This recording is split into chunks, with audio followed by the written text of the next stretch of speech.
बढ़े हुए बीपी को कैसे करें कंट्रोल।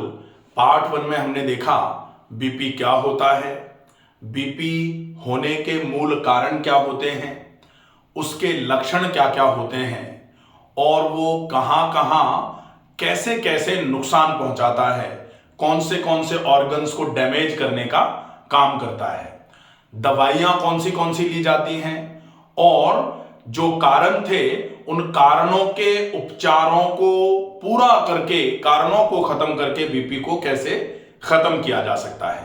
अब पार्ट 2 में हम देखेंगे बीपी को कंट्रोल करने के प्राकृतिक उपाय क्या हैं। प्राकृतिक चिकित्सा, आहार चिकित्सा और योग चिकित्सा में बढ़े हुए बीपी को परमानेंटली ठीक करने के लिए क्या क्या किया जाना चाहिए। तो सबसे पहले हम देखेंगे प्राकृतिक चिकित्सा। प्राकृतिक चिकित्सा में बढ़े हुए बीपी को कंट्रोल करने के लिए सबसे पहला काम है आप नंगे पैर मिट्टी पर या घास में चलें, बहुत अच्छा रहेगा। नंगे पैर मिट्टी या घास पर टहलना एक। दूसरा बहुत अच्छा उपचार होता है आप मिट्टी का लेप करें। मिट्टी का लेप पूरे शरीर पर, मिट्टी का लेप पूरे शरीर पर, ठीक है। या तो मिट्टी का लेप करें पूरे शरीर पर या फिर मिट्टी के गड्ढे में लेटें। मिट्टी के गड्ढे में लेटें, यह भी बहुत अच्छा उपचार माना जाता है। जब भी बीपी ज्यादा हो रहा हो, आप मिट्टी का लेप पूरे शरीर पर करेंगे, आपके बढ़े हुए बीपी में तुरंत आराम मिलना चालू हो जाता है। या फिर मिट्टी का गड्ढा, उसमें आप लेटें, जैसे ऐसे करके गड्ढा बनाया, इसको पूरा ऐसे, यहां आपका सिर रहेगा, पूरा का पूरा शरीर आप ऐसे करके लिटा करके थोड़ी थोड़ी एक एक डेढ़ इंची आप मिट्टी ऊपर से भी डाल सकते हैं। नीचे पूरा मिट्टी में है ही, आपकी पीठ दोनों तरफ मिट्टी है ही, ऊपर से थोड़ी सी मिट्टी डालें। गर्दन से ऊपर का जो आपका सिर का हिस्सा है वो मिट्टी से बाहर रहेगा। सिर पर गीला कपड़ा रहता है, गीली तौलिया ठंडे पानी में गीली करके और खूब सारा पानी पीने के बाद इस उपचार को किया जाएगा। तो ये बहुत अच्छा उपचार माना जाता है। अब तीसरा उपचार है कि जैसे अगर मिट्टी आप पूरे शरीर पर लेप नहीं सकते हैं या फिर मिट्टी के गड्ढे की व्यवस्था नहीं है, तो बढ़े हुए बीपी में आप सिर पर मिट्टी का लेप कर सकते हैं, सिर पर और आंखों पर।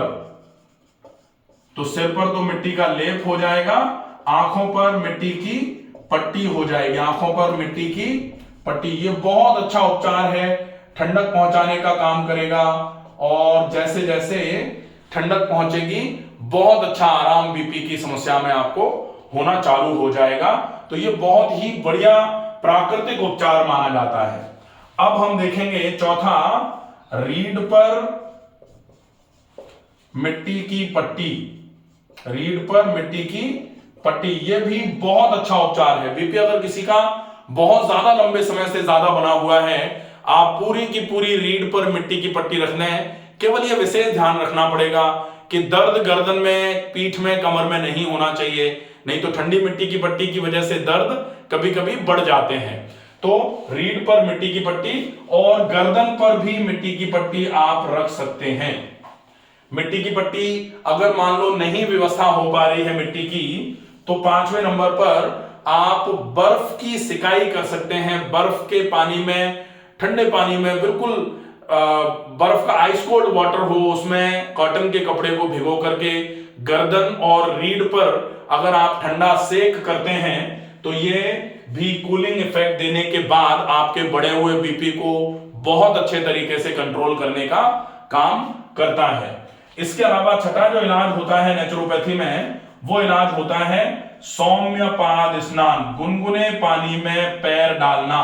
जैसे ही आप गुनगुने पानी में पैर डालते हैं, गुनगुने पानी में पैर डालने की वजह से खून ऊपर से नीचे की तरफ उतरता है। जैसे जैसे खून ऊपर से नीचे की तरफ उतरता है आपका ये सेरेब्रल हाइपरटेंशन जो होता है वो लो होना, बीपी यहां का लो होना चालू हो जाता है। आपके बढ़े हुए बीपी की वजह से सिर में भारीपन, सिर में दर्द, आंखों में जो प्रॉब्लम्स आ रही थी, जो हमने पार्ट 1 में देखा था कि कौन से ऑर्गन्स को आपका बढ़ा हुआ बीपी डैमेज करने का काम करता है, तो आप अपने सिर और आंखों को गुनगुने पानी में पैर डालने से बचा लेंगे। बहुत अच्छा आराम रहेगा गुनगुने पानी में पैर डाल के 10 मिनट के लिए आप इस पानी में पैर डाल के बैठें, बहुत ही बढ़िया रहेगा। तो ये कुछ प्राकृतिक उपचार हो जाते हैं। एक और कर सकते हैं 7वें नंबर पर, आप बर्फ ले लीजिए बहुत सारी, या बर्फ का एक टुकड़ा लेकर के, सामान्य तौर पे जिनको एपिस्टेक्सिस होती है, नाक में से खून निकलना चालू होता है, लगातार नाक में से खून जिनके निकलता है, बर्फ का एक टुकड़ा नाक के सामने रखवा के फिर कहा जाता है लंबी गहरी सांस भरो। तो जब बीपी ज्यादा हो रहा हो ऐसे केस में भी आप ये प्रैक्टिस कर सकते हैं। बीपी को तुरंत कम करने के लिए ये 3-4 चीजें बहुत इफेक्टिव रहेंगी। ये गुनगुने पानी में पैर डलवा दीजिए, आप नाक के सामने बर्फ का टुकड़ा रखवा करके श्वास भरवाइए, माथे पर, सिर पर और गर्दन रीढ़ पर अगर आप ठंडे पानी का गीला कपड़ा रख देते हैं, बढ़ा हुआ बीपी तुरंत ही कम होना चालू होगा। ये तो इंस्टेंट के लिए हो जाएंगे। फिर अगर घास पे जैसे चलना आप नियमित चालू कर दें तो बीपी के बढ़े हुए बीपी को कम कराने का काम करेगा। मिट्टी का लेप अगर आप सप्ताह में 1, 2 या 3 बार अल्टरनेटली अगर कर लेते हैं मिट्टी का लेप या मिट्टी का गड्ढा, तो ये बीपी को कम करने के लिए बहुत इफेक्टिव प्राकृतिक चिकित्सा के इलाज माने जाते हैं। तो ये तो हो जाएगी प्राकृतिक चिकित्सा। अब हम देखें प्राकृतिक चिकित्सा के बाद व्यायाम चिकित्सा आप बीपी के केस में क्या क्या करेंगे। तो व्यायाम चिकित्सा में सबसे अच्छी चिकित्सा जो व्यायाम की होगी, जिससे बीपी को कंट्रोल करने में बहुत अच्छी मदद मिलेगी, व्यायाम चिकित्सा में सबसे पहला है व्यायाम, आप खुली ताजी हवा में धीमी गति से ज्यादा देर के लिए टहलें। खुली ताजी हवा में धीमी गति से, खुली ताजी हवा हो। अब ये जो कहा जाता है, बहुत सारे लोग कहते हैं बीपी को कंट्रोल करने के लिए हम तो ट्रेडमिल पर चलते हैं। तो ट्रेडमिल अगर आपने ला रखी है और ट्रेडमिल पे आप चलते हैं तो प्राकृतिक चिकित्सा एक हो गई। दूसरी है व्यायाम चिकित्सा, या इसको योग चिकित्सा कह सकते हैं। इसमें आपको क्या करना है, खुली ताजी हवा में चलना, खुली ताजी हवा में चलना। अब आप अगर ट्रैक वॉकिंग नहीं करना चाह रहे हैं, आप ट्रेडमिल ले आए हैं, तो ट्रेडमिल को आपको बालकनी में रखना होगा या फिर किसी ऐसी जगह में ट्रेडमिल को रखना होगा जहां पर प्रॉपर एयरेशन हो, शुद्ध हवा का आदान प्रदान जहां हो रहा हो, ऐसी जगह पर ट्रेडमिल रख करके आप ट्रेडमिल पर भी चल सकते हैं। लेकिन अगर आपके कमर में या घुटनों में दर्द है तो आप ऐसे समय में ट्रेडमिल पे चलने से बचिए, आप ट्रैक वॉकिंग ही करिए। ट्रैक वॉकिंग में भी आपको ध्यान रखना पड़ेगा कि सीमेंटेड ट्रैक पे नहीं चलना है। आपको कैसे चलना है, आइदर मड ट्रैक पर चलना है या फिर आप मैदान में चल सकते हैं, जो घास का मैदान होता है उसमें चल सकते हैं। अच्छे क्वालिटी के जूते पहन के चल सकते हैं, वो आपके लिए ठीक रहेगा। तो ये पहला इलाज व्यायाम चिकित्सा का जो होता है बीपी को कम करने के लिए, ये रेगुलर लंबे समय तक आप जब करेंगे तो इससे आपका बढ़ा हुआ बीपी धीरे धीरे करके कंट्रोल होना चालू हो जाएगा।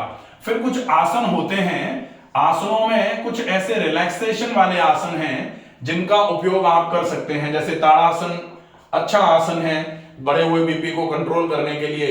जैसे शवासन, ये रिलैक्सेशन का आसन है, बहुत अच्छा आसन होता है, इसका उपयोग भी आप कर सकते हैं। जैसे अनिद्रा वगैरह, आपको नींद नहीं आ रही है, स्ट्रेस बहुत ज्यादा रहता है, तो शवासन का उपयोग करके भी आप अपने बीपी को कंट्रोल कर सकते हैं, क्योंकि इससे स्ट्रेस कम होगा। ठीक है, तो आसनों में और जैसे स्टैंडिंग सीरीज में आप चाहें तो तिरक ताड़ासन भी कर सकते हैं, अर्धकटी चक्रासन भी कर सकते हैं, या फिर एक पूरा वीडियो है आसनों के लिए, आप देख सकते हैं, yoga for high BP by doctor Ramakant Sharma, उसमें सारे आसन करा करके बताए हुए हैं। तो आप आसनों का उपयोग करना चाहें तो आसनों का उपयोग करिए, नहीं तो खुली हवा में टहलना। और हम सीधे आ जाएंगे प्राणायाम पर। प्राणायाम में ऐसे 5 प्राणायाम होते हैं जो बढ़े हुए बीपी को कंट्रोल करने में बहुत अच्छे तरीके से मदद करते हैं। सबसे पहले चंद्र अनुलोम विलोम। चंद्र अनुलोम विलोम क्या है, बाईं नाक से श्वास को भरना और बाईं नाक से ही श्वास को छोड़ना। आप इस प्राणायाम का अभ्यास करेंगे। चंद्रमा की तासीर शीतलता की तासीर होती है, ठंडक पहुंचाने की तासीर होती है। जैसे जैसे आप चंद्र अनुलोम विलोम करेंगे, दाहिनी नासिका को बंद कर लिया, बाईं नासिका से श्वास को भरा, बाईं से ही छोड़ा। चंद्र से अनुलोम, चंद्र से ही विलोम, चंद्र अनुलोम विलोम। बहुत अच्छा प्राणायाम है, इसका उपयोग आप बढ़े हुए बीपी को कम करने के लिए कर सकते हैं। चंद्र भेदी ये दूसरा प्राणायाम है जिसका उपयोग आप बढ़े हुए बीपी में कर सकते हैं। ये बीपी को कम करने का काम करेगा। चंद्र भेदी कैसे करेंगे? चंद्र से श्वास को भरा, बाईं नासिका से श्वास को भरा, भेद करके दाईं नासिका से श्वास को छोड़ दिया। चंद्र से भरा, सूर्य से छोड़ा, चंद्र से भरा, सूर्य से छोड़ा, चंद्र से भर करके भेद के छोड़ रहे हैं, इसलिए नाम हो जाएगा चंद्र भेदी। बीपी को कंट्रोल करने के लिए बहुत ही अच्छा प्राणायाम है। तीसरा है शीतली। शीतली जीभ को आप पूरा बाहर निकालेंगे, ऐसे करके फोल्ड करेंगे, फिर मुंह से श्वास को भरेंगे और दाहिनी नासिका से श्वास को छोड़ देंगे। इसको शीतली बोला जाता है। शीतकारी में जीभ आप पहले बाहर निकालेंगे, फोल्ड करके जीभ का टिप ऑफ टंग जो है ना वो तालू पर ऊपर की तरफ लगा देंगे ऐसे। अब आप श्वास को मुंह से भरेंगे और दाहिनी नासिका से श्वास को छोड़ेंगे, इसको बोला जाएगा शीतकारी। एक होता सदनता, ऊपर और नीचे के दांतों को मिला करके फिर श्वास को भरिए, फिर दाहिनी नासिका से श्वास को छोड़ दीजिए, ये होगा सदनता। तो शीतली, शीतकारी और सदनता ये 4 प्राणायाम हैं। इन ये टोटल 5 हो गए। चंद्र अनुलोम विलोम, चंद्र भेदी, शीतली, शीतकारी और सदनता। ये 5 प्राणायामों का अभ्यास अगर आप नियमित करेंगे तो निश्चित ही आपका बीपी धीरे धीरे करके कंट्रोल होना चालू हो जाएगा। अब अगर बीपी आपका कोलेस्ट्रॉल के बढ़ने की वजह से बढ़ा हुआ था तो आप डीप ब्रीदिंग भी कर सकते हैं। आपने पहले देख लिया है, पार्ट 1 में हमने देखा कि कोलेस्ट्रॉल के बढ़ने की वजह से भी बीपी बढ़ते हैं। डिसलिपिडेमिक हाइपरटेंशन बोला जाता है उसको। तो डिसलिपिडेमिक हाइपरटेंशन के केस में आप डीप ब्रीदिंग भी कर सकते हैं। डीप ब्रीदिंग धीमी गति से आप करना चालू करिए, धीरे धीरे करके 5-5, 7-7 काउंट बढ़ाते हुए आप 100 काउंट तक पहुंच जाइए। ये आपके कोलेस्ट्रॉल को कम करने के साथ साथ आपके कोलेस्ट्रॉल की वजह से बढ़े हुए बीपी को कंट्रोल करने का काम करेगा। तो ये हो जाएगा आपका व्यायाम चिकित्सा। बीपी अगर बढ़ा हुआ है तो आपको इतना तो करना ही चाहिए। नियमित आप करना चालू करिए, आप देखेंगे कि महीने भर के अंदर अंदर आपका बीपी कम होना चालू हो जाएगा। अब हम देखते हैं आहार चिकित्सा।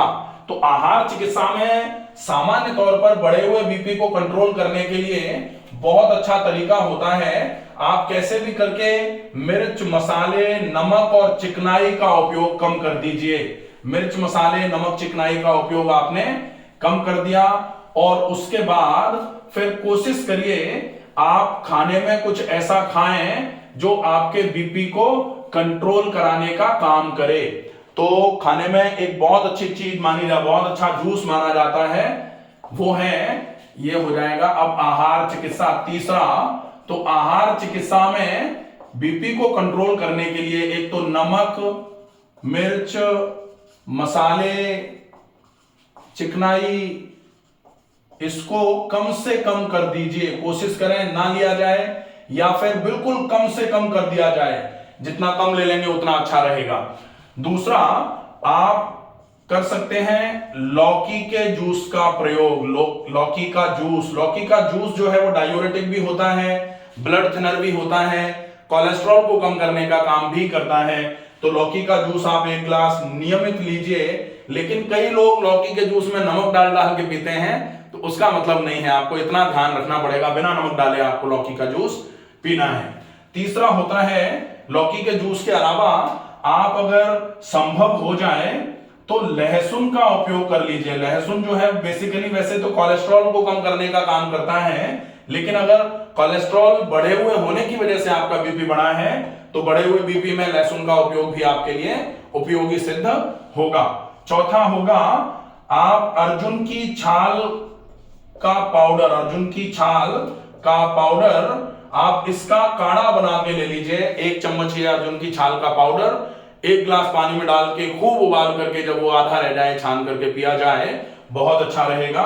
और 5वें नंबर पर दालचीनी भी आपके लिए बहुत उपयोगी मानी जाती है, लेकिन तासीर में गर्म है, इसलिए आप इसका उपयोग 1 या मैक्सिमम 2 चुटकी 1 कप पानी के साथ में अच्छे तरीके से उबाल कर उस पानी को आप पिएंगे तो अच्छा रहेगा। और दालचीनी और अर्जुन छाल आप दोनों ही मिला करके उबाल करके ले लेंगे तो भी कोई दिक्कत नहीं है, दोनों मिला करके भी साथ में लिया जा सकता है, जिसमें 1 चम्मच अर्जुन की छाल होगी और लगभग 2 चुटकी दालचीनी का पाउडर आप मिला लो। और उसके बाद अगर आप अर्जुन छाल दालचीनी मिला करके पी रहे हैं तो खूब सारा पानी भी पूरे दिन में पीना पड़ेगा, नहीं तो ये चीजें गर्म हैं, गर्मी करेंगी शरीर में, और अगर आपने पानी कम पिया तो आपके शरीर में गर्मी की वजह से बेचैनी घबराहट आपको होगी, सिर में भारीपन होना चालू होगा, वो फिर आपके लिए दिक्कत रहेगी। तो पानी का उपयोग ज्यादा से ज्यादा करते हुए आप आहार चिकित्सा में इन चीजों का उपयोग करें। मिर्च मसाले चिकनाई कम से कम खाएं, कोशिश करें अनाज में